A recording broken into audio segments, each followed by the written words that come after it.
कृष्णं वंदे जगद्गुरु। ओम श्री परमात्मने नमः। आप सभी हरिभक्तों का स्वागत है श्रीमद् भगवत गीता के इस दिव्य पाठ में। ये भगवान की वाणी है और आप मेरे चैनल को सब्सक्राइब जरूर करें। तो चलिए अब हम अगले श्लोक का पाठ करते हैं। पितामह भीष्म के द्वारा शंख बजाने का परिणाम क्या हुआ, इसको संजय आगे के श्लोकों में कह रहे हैं। तथा शंखस्य भैर्यस्य पर्णवाणक गोमुखा सहसा एव अभ्यहन्यन्त सशब्द तुमुलो अभवत। तथा उसके बाद पर्णवानक गोमुखा ढोल मृदंग नरसिंगे आदि इनको बोलते हैं।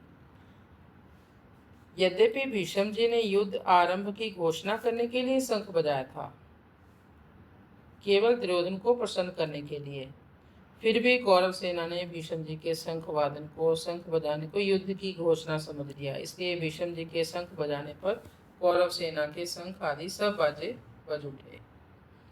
शंख समुद्र से उत्पन्न होते हैं। ये ठाकुर जी की सेवा पूजा में रखे जाते हैं और आरती उतारने आदि के काम में आते हैं। मांगलिक कार्यों में तथा युद्ध के आरंभ में ये मुख से फूंक देकर बजाए जाते हैं। भेरी नाम नगाड़ों का है। जो बड़े नगाड़े होते हैं उनको नौबत कहते हैं। ये नगाड़े लोहे के बने हुए और भैंसे के चमड़े से मढ़े हुए होते हैं तथा लकड़ी के डंडे से इनको बजाया जाता है। ये मंदिरों में और राजाओं के किलों में रखे जाते हैं। उत्सव या मांगलिक कार्यों में ये विशेषता से बजाए जाते हैं। राजाओं के यहाँ ये रोज बजाए जाते हैं। फिर है पणव। पणव नाव ढोल का है।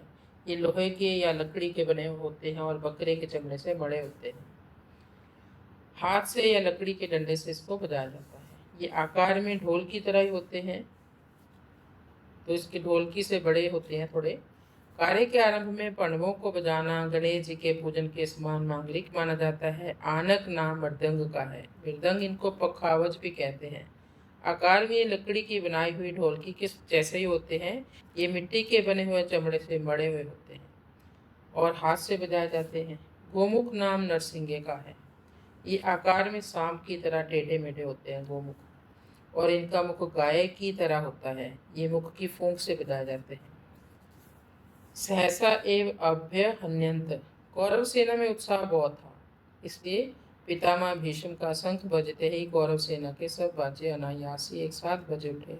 उनके बजने में देरी नहीं हुई तथा उनको बजाने में परिश्रम भी नहीं हुआ।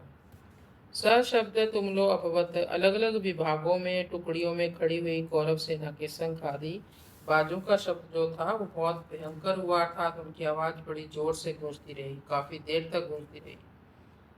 तो इस अध्याय के आरंभ में ही धृतराष्ट्र ने संजय से पूछा था कि युद्ध क्षेत्र में मेरे और पांडु के पुत्रों ने क्या किया। इसलिए संजय ने दूसरे श्लोक से लेकर 13वें श्लोक तक धृतराष्ट्र के पुत्रों ने क्या किया ये बताया। अब आगे के श्लोकों में संजय पांडु के पुत्रों ने क्या किया इसके बारे में बताएंगे। हरे कृष्ण।